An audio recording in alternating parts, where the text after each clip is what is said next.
Hey guys, Vass here from Aussie Playground and welcome to another exclusive unboxing.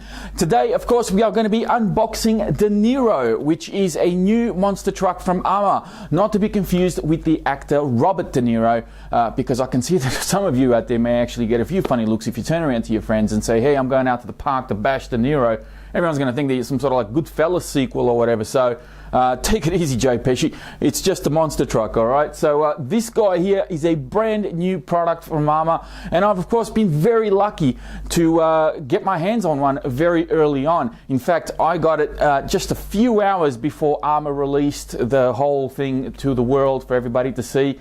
And when I opened the box, I saw it for the very first time. I had not seen this truck before. I had known about it, but of course, never actually seen it. And hey, why don't I show you my reaction? Because I did record it, and it will come back very shortly. I'll talk to you a little bit more about the truck. Okay, so the UPS guy just dropped this box off. I'm not shaven. I'm wearing a hat. I've just got home from work. And this is something that I've not seen before. I don't think anybody's seen this before. So we're going to quickly cut this box open. It's going to be my very first reaction to seeing what's in this box. Get rid of that paper. I can see it peeking at me. I can see it peeking at me.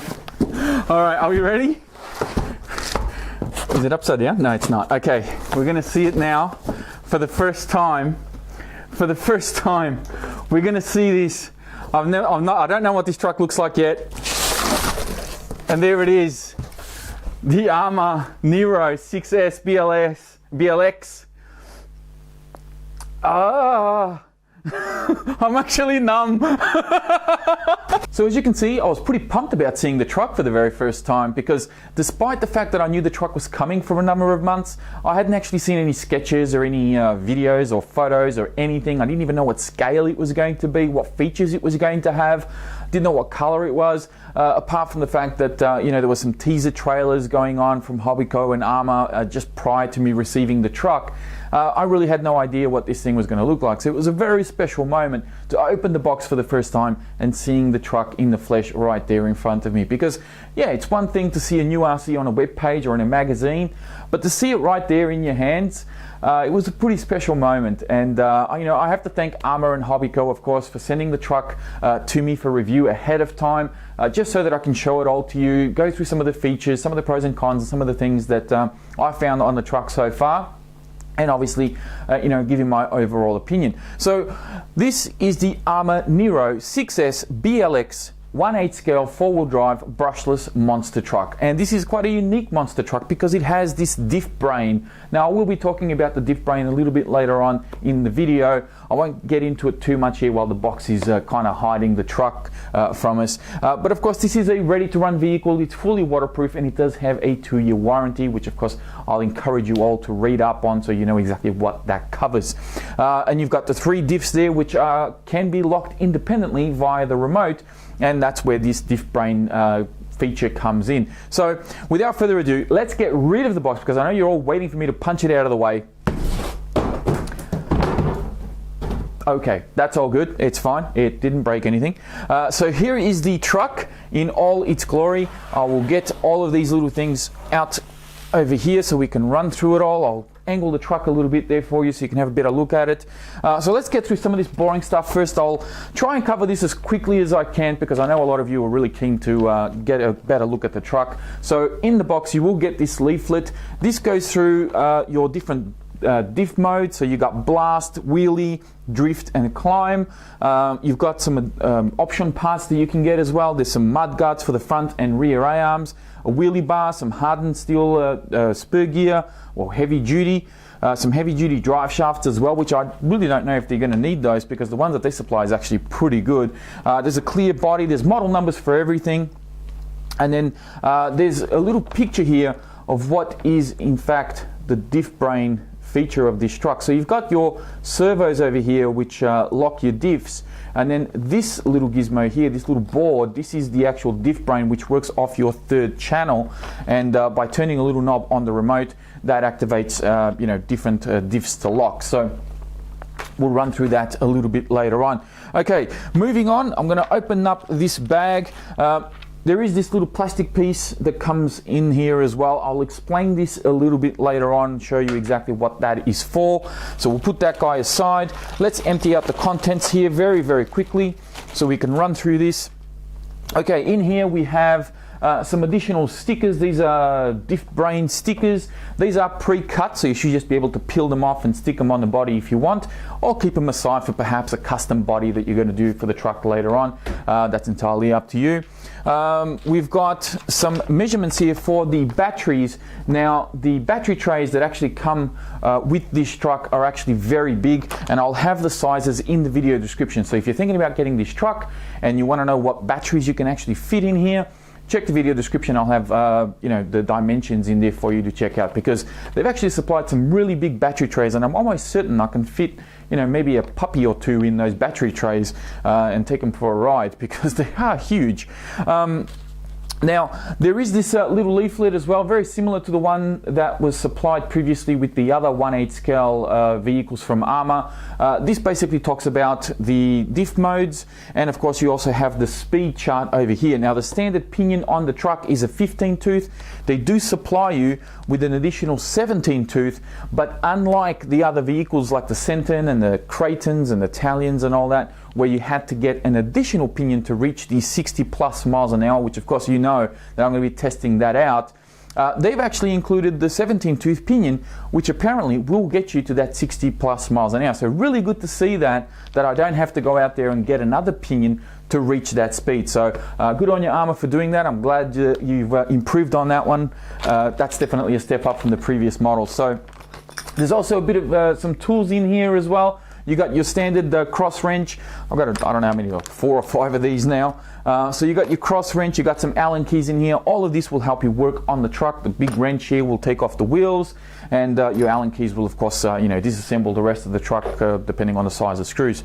Now, over here, there's another little packet. This one is for some shock pistons. There's also some servo horns in here. Now, there's also a little bag with some spare screws, and I'll explain to you what these are for a little bit later on. And last but not least, there are some XT90 connectors for your batteries. Now, the truck does come with XT90 connectors on the ESC, and unlike the previous models where the cars were supplied with Deans, ARRMA have actually switched to XT90 connectors, obviously to increase the power delivery to the cars, because Deans can be a little bit restricting. They do kind of hinder the power delivery, and XT90s are a much better connector. But of course, not everybody's got these, and they've included a couple of them that you can solder onto your batteries. Just cut off the existing plugs of your batteries, or even if you buy new ones that come with different connectors, you've got some here to be able to run on the truck. So very good on ARRMA for you know, supplying those. At least you get people up and running as soon as possible. The user manual, as with previous models from ARRMA, it's very comprehensive. There's a lot of useful information here. Model numbers, blown up pictures of pretty much everything. There should be you know, plenty of information here, and it's written in a couple of different languages as well. You know, there's plenty of info in here for you to be able to work on the RC without having too many issues. There's also a page in here to help you tune the ESC, which again I will talk to you about a little bit later on. Okay, moving on to the remote. This is a remote that's currently being supplied with a lot of ARRMA vehicles. They did switch out from the other FlySky remote, which had the collapsible antenna, so now they're going for these Tactic ones. This one, however, is a little bit different because it has a little knob up the front here, which of course allows you to switch between the different diff modes. Now I'm going to quickly bring this up to the camera, and I'm hoping that the camera can focus in on this. There it is there. Okay, so now you can see the different diff modes. So your first mode here is all the open diffs. So this is your general mode for, you know, blast, what they're calling blast. So this is for your general bashing and just speed runs. You got a locked center diff, which is good for wheelies. You got a locked center and rear diff, which is for drifting. And then you've got all 3 diffs locked, which is of course for climb, which also translates to like crawling. So the truck actually has a few different tricks up its sleeve and can perform differently depending on which setting you have your diffs on. So this obviously gives you different driving experiences depending on the terrain that you're driving on, and also what you want the truck to do. So very, very cool that they are able to do that. The remote itself is very good. I've unboxed one of these in the past, obviously without the little knob at the front here. and it you know, it seems to be holding up very, very well. I'm very happy with these remotes. It's got a steering dual rate, throttle trim, steering trim, reverse switches on this side, and also an on and off switch just back here. Good feel in the hand, runs on 4AA's, and it has 2 additional buttons here that, in conjunction with your steering wheel, you can actually adjust your endpoints independently for your steering. So really cool feature. I haven't used that feature much, to be honest, but there is instructions in the manual for you to be able to do that. All right, moving on to the main event. I'll quickly bring the truck up to the camera so you guys can have a better look at it and see it in all its glory. A couple of really cool features that you'll notice straight away is it's got these little rubber things here for your body pins. So this makes it really easy to pull them out, just like so. And also has light buckets on the front bumper here for your LEDs if you want to install them. So very, very cool. There's the underside, and I'm going to put it back on the bench because this thing is actually quite heavy. I probably won't be bringing it up to the camera very often. I've got some extra footage that I'll overlay as I'm talking to you. That way you know exactly what I'm talking about. Saves me having to hold the truck up above my shoulders because it does weigh a bit. So I'll quickly take the body off here, and we'll just discuss the body very quickly. Now, one of the things that I have to say about this body is that it looks pretty much like an oversized granite body. It looks very much like a traditional monster truck body. Now, some people will be very happy with that. Me personally, although I do like the contemporary design and the color scheme and everything about it looks very, you know, just fine. It looks really nice. I would have preferred something a little wilder for some reason, purely because when you take the body off, the chassis on this truck is quite extraordinary. And I was kind of hoping to have something on the outside that would kind of complement what's on the inside. And this just looks a little bit plain compared to that. There's nothing wrong with it. As far as the looks goes, it just doesn't match the styling, if that makes any sense.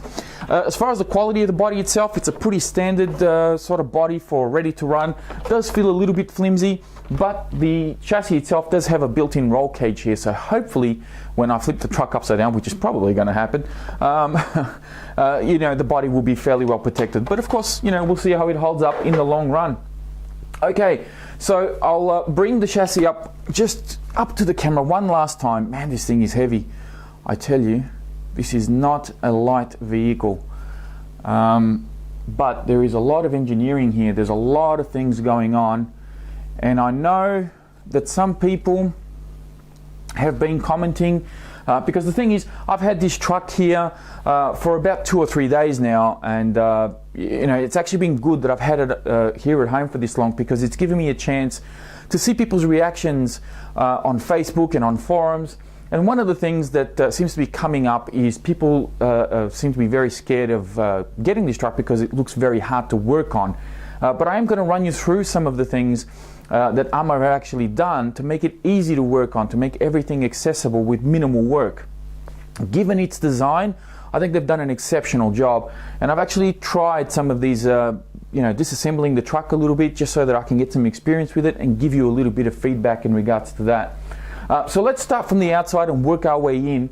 We'll start with the tyres. The tyres themselves actually feel pretty good. They feel very much like the Creighton tyres that well, are currently on the Creighton, except these actually feel a little bit softer. They feel a little bit more pliable, and I don't mind the tread design. I think it's a fairly generic tread, very cool looking tread, but I'm hoping that it's going to, you know, perform reasonably well across a variety of terrains. The foams themselves actually do feel a little bit soft, and the tyres overall don't weigh very much. I also like the nice touch of the wheel nuts having a bit of a bevel edge on them, so that's actually really cool. Suspension wise, I can tell you, I think they've dialed in the suspension really well. The truck feels really good, nice and kind of pliable suspension, I guess. It feels well dialed in. Hopefully it works well out in the real world. It is in its lowest setting, so this is as low as the truck is likely to go, because the shocks are adjustable. And I'll bring this up to the camera here very quickly, just to show you. I'll do it on the rear here because it's pretty accessible here on the rear. So you can see just here, there's multiple points for you to position your shocks. Now if you move these shocks inwards, what tends to happen is, because you're straightening the shock out, it kicks out the cantilevers and raises the truck up a little bit. So if you're going to be using the climb mode, for example, it doesn't take very long to just move the shocks along and screw them back into place, and that raises your truck up a bit and gives you a bit more ground clearance if you're going to be doing some crawling or anything like that. That's it about the adjustment on the shocks. The shocks themselves, 16mm big bore shocks, aluminium bodies with the threaded, which are threaded of course, and they have the little collars so you can adjust them very easily. They do have plastic shock caps, but I don't see that as being a problem at all because the shocks are not being stressed, like a traditional shock would on a standard shock tower. They're kind of buried in here, and any impact that you have on your wheels is not going to kind of bend the shocks or move them around too much, so you're less likely to break a shock cap, for example, or do anything like that, because they're being pushed into, any impact is kind of pushing the shock into the actual chassis, into the brace that they're mounted on. So I don't think there's really a need for aluminium shock caps in this case. I think these will be more than enough. There's also a little bleeder screw on the actual shock cap, so when you're refilling them with oil or doing any tuning like that, you've got that additional feature there to be able to fill up the shocks with oil. The front steering knuckles, very beefy, a lot bigger than the ones found on the current 1/8 scale vehicles, very well braced. For those of you who are thinking about maybe using these in the other 1/8 scale vehicles, I don't hold much hope. I don't think they're compatible because the pillow bowls look a lot bigger and just everything looks a little bit different. I don't think they're going to work. They're a much larger steering knuckle that they've used here. The drive shafts, absolutely mammoth, 11mm in diameter with little rubber boots at each end. They're a telescopic drive shaft, so there's really very little chance of dirt and dust getting in there. You've also got CVD joints at each end of the drive shaft, or what I like to call them universal joints, because they kind of lock into place like so, and they should give you no dramas at all. The actual links themselves, from the A-arms to the counter levers and even the steering links, are all 5mm in diameter, so very thick, very beefy. I don't think these things are going to give me too much trouble out there in the field when I'm giving this guy a hard time. Counter levers feel very nice and strong, real nice, beefy. They've also got ball bearings in there in the pivot point, so very good to see that. The rear the rear knuckles, however, are a very unique design, something I've not seen before in any of the RCs I've had in the past, because they're a 3-point pillow ball setup. Now, I'm not saying that this truck is the only RC in existence that has this particular design. I've just never seen it before, and I've certainly never had it in any of my other RCs, so I'm very curious to see how this is going to hold up. From what I can see, these knuckles look absolutely huge. They look very strong. I don't think they're going to be a problem overall. And given the size of the truck and the weight that it is, I can understand why ARRMA would have done this, just to strengthen up those rear hubs, which I think it makes perfect sense. Now, the battery trays. To access your battery tray is very, very simple. There's a little red button just over here. You push this guy and you just give the battery door just a bit of a tug downwards, and the whole battery door just drops down. Now, there is some foam padding on the actual door itself. There's also a foam block in there which is quite big, and you may need to maybe cut that up, or I don't know, use a different one if you want. There's also some additional vents on the front here, which I'm hoping you can see. It's kind of like a honeycomb design. I don't know if you'll be able to see that on camera, but they look just in there. Very, very cool design, which is obviously to allow ventilation to sort of go through for the batteries and keep them nice and cool. Although, you know, there's cutouts everywhere, so they should stay fairly cool anyway. So I'll see if I can put this block back into place here while I quickly close the door. There we go, that's done. Now, moving on to the electric side of things, the motor is a 2000 kV motor. It measures in at 40mm diameter by 75mm long. So a pretty big unit, very much a monster truck or truggy motor. I think this guy should have plenty of power to pull this guy along. And if ARRMA are claiming 60 miles an hour, you know, none of the other cars have failed me before, so I think this one will do it as well. Although it doesn't have droop screws for me to like lower the truck and keep it really nice low to the ground, so I'm curious to see how it's going to hold up at high speeds, because usually high center of gravity monster trucks, the experience that I've had, when you get to those sorts of speeds, they start to sway a little bit and become a bit tricky to control. So we'll see what happens. The ESC is the BLX 200. Now this doesn't mean that the ESC is actually 200 amps, it is only 150 amps. The BLX 200 is just a code name to identify this ESC. Can be a little bit confusing, I know, but that's all it is. This is a rebranded Hobbywing ESC, it's a Max 8. However, there are a few differences with this one. First and foremost, the firmware is a little bit different. There's a few less options of tuning. And also the switch, which is one of the criticisms that I have about this particular truck, is the switch is one of those sliding switches. Now I have the original Max 8 ESC, which is in my BES over there, and that's got a push button switch, which I really like. This one having a sliding switch, these switches have kind of been failing on me kind of randomly on different vehicles, so I'm hoping that this one doesn't fail on me too. And what I mean by failing is they kind of fall apart after you use the RC for a while. The switch kind of just disintegrates and falls apart, which is a bit of a shame. That being said, this is kind of up fairly high in the chassis. It's tucked away. Hopefully it doesn't really become a problem, and hopefully it'll last for me. So we'll see how we go there. Now going back to the ESC, it does have the cap pack already pre-wired on your cabling here. So you shouldn't have any issues running some really high powered batteries or even some tall gearing. I think that cap pack should be able to you know, keep the ESC running nice. Now, because the firmware is a little bit different and you've got some limited options, all the instructions for kind of tuning the ESC will be in your user manual. I did plug in a Hobbywing program card, and it does work. The only downside is you can't follow the menus on the program card because they don't identify with the settings of the ESC. You have to follow the menus that are in your user manual, if that makes any sense. So it'll still work, you can still go through and adjust everything, it just doesn't correspond to what's written on the actual program card.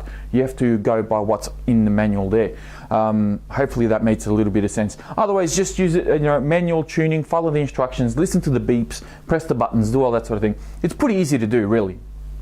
Now to access all of this, if you want to know how you're going to be able to get access to the ESC and everything, or how you can sort of get into the receiver box, there's this little cage up the front here. There's two little baby, oh hang on, the body poster in the way. There's two little baby body pins just here. There's one here, one here. You pull these two out and this guy just comes clean off. And from there, you can adjust your shocks if you want to. So these are your front shocks. You can plug in your program card into the ESC if you've got one. And of course, you've got full access to your receiver box if you need to take that off and, I don't know, whatever reason you want to open that up. That's entirely up to you. For the rear, of course, you've got all these wires and everything back here. But there is one body pin just over here. If I can move these wires out of the way. There's one body pin just there.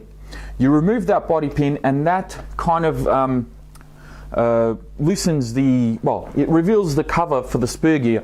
Once you take that body pin off, the cover for the spur gear just comes clean off. And then from there, you can actually adjust your slipper clutch, because yes, there is a slipper clutch in here as well. And the nut is kind of just there. You kind of need a little bit of a spanner to get to it and be able to adjust it, or even a pair of pliers. But once you remove this, you've got a little bit more access. You may need to unplug your motor as well. It really, excuse me, it really doesn't take all that long. But yeah, everything is there and very accessible. Now you might be thinking, all right, well, how do I change a pinion? How do I access my motor? How do I change my steering servo? Let me show you. Okay, underneath here, you have this great big skid plate, and there's two screws. All right, you remove these two screws, and from there you've got full visibility of your steering servo, your motor, and even your center diff. There's 4 screws over here on this battery, just through the battery tray, and 4 on this side. You remove those and the whole thing kind of slides out. Now you don't have to remove the battery trays, because ARRMA have actually drilled some holes here for you to be able to access the screws that hold that whole compartment in place, because there's 2 kind of horizontal aluminium braces that are in there, and that's what holds your motor and your diff and everything. So once you undo those screws, the whole thing just drops out, and yeah, you can toy around with gearing and adjusting whatever it is you want to adjust, swap motors, do whatever it is you need to do. So very easy to access. You don't have to pull half the truck apart to get to it. Everything is there, and I think ARRMA have actually done a pretty decent job at you know, making it easy for the end user to tune and service the vehicle, given its design. Now you might be thinking, well, what about the front diffs, Vas? What about the rear diffs? How do I get to them? Well, okay, very easy. Through the top light buckets here, there's a couple of holes. You put a hex driver straight through them, and there's two screws on top and 2 screws on the bottom. There's also 2 holes on the front bumper that will lead straight to the screws that you got to get to. There's 2 screws underneath here. All right, so 4 screws on the front, 2 screws underneath here that remove the bumper, and you're ready to take the diff out. Now, in order to pull it out completely, you need to take out the cross pins that are attaching to the actual drive shafts. And of course, you've got 3 drive shafts attached to the front diff and 3 attached to the rear diff. 1 on the left and right, and of course the center one that goes in there. The cross pins are easily visible. You'll be able to just turn you know, the wheels to the position that it kind of suits you to put your driver in, and undo them, take the cross pin out, and the whole thing just slides clean off. It comes attached with the servo and everything for the locking diff mechanism. So that's for the front and the rear. Very, very easy to access all 3 diffs. Very easy to access your receiver box and your ESC if you need to do any programming or plug in your card. Tuning your shocks is very easy as well. There's 1 body pin back here. I think they've done a pretty decent job at making this as easy as possible to work on. And like I said, I actually pulled apart the front end and the front diff just to see how tricky it was to do. And it really didn't take me very long at all. I mean, especially if you have a power tool like I did, you'll chew through it in minutes, and you'll get the whole diff assembly out, and then you can pull that apart and do whatever it is you want to do with it. So I think given the design, and I know it looks very intricate and very complicated, ARRMA have done a very exceptional job. In this case anyway, that's my honest belief. As far as what the plastics feel like, both the A-arms, both upper and lower, they're very beefy, but they do have a little bit of give. I can feel a bit of flexibility, and flexibility is a good thing in this case, because when you're taking big hits with the A-arms, you don't want them to be super stiff, because obviously they're just going to snap off. If you've got a bit of flex, well then, you know, you'll take a bit of a hit, the A-arm will just shake it off, and you know, you can keep going. Given that the knuckles are very strong, the links that they've used here are very strong, I'm hoping that this doesn't give anybody any troubles, not just me, but anybody that has this truck. So very much looking forward to seeing how you know, it performs out there in the real world.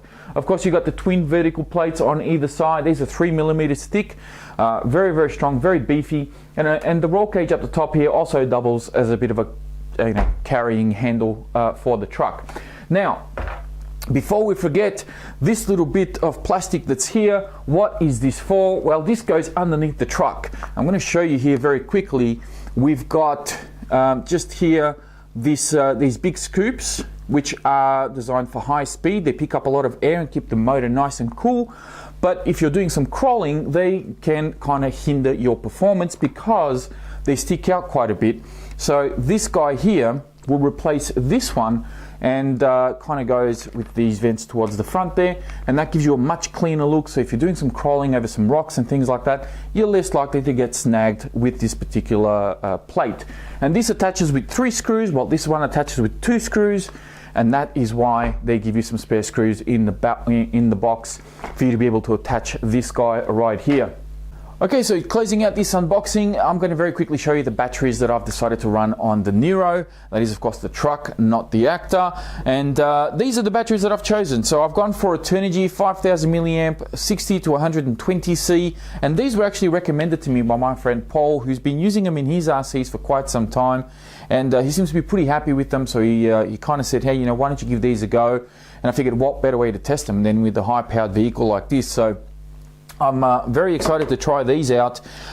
These are the ones I'm going to be using for my 6S run. These are a Turnigy 5000 milliamp Nano-Techs, and they're a 45 to 90C. These are quite a bit bigger than the standard 2S pack, so I can't actually fit these in any of my 10 scales, while these will fit pretty much any 10 scale at all because they're a standard 2S size. But even though these are bigger, there's still so much room in here that you know, I'm going to have to probably, I don't know, maybe pull one of my pillows apart or something like that, and stick some foam in here and some padding to stop these batteries from dancing around, because these trays are actually quite big. I may get some batteries in the future that are actually quite a bit bigger and fill up the trays a little bit better. But for the moment, I'm going to be running these packs until I can sort of sort myself out later on. Alright, so just closing this out, let me give you my final thoughts on the truck, because I don't think I've really done that yet.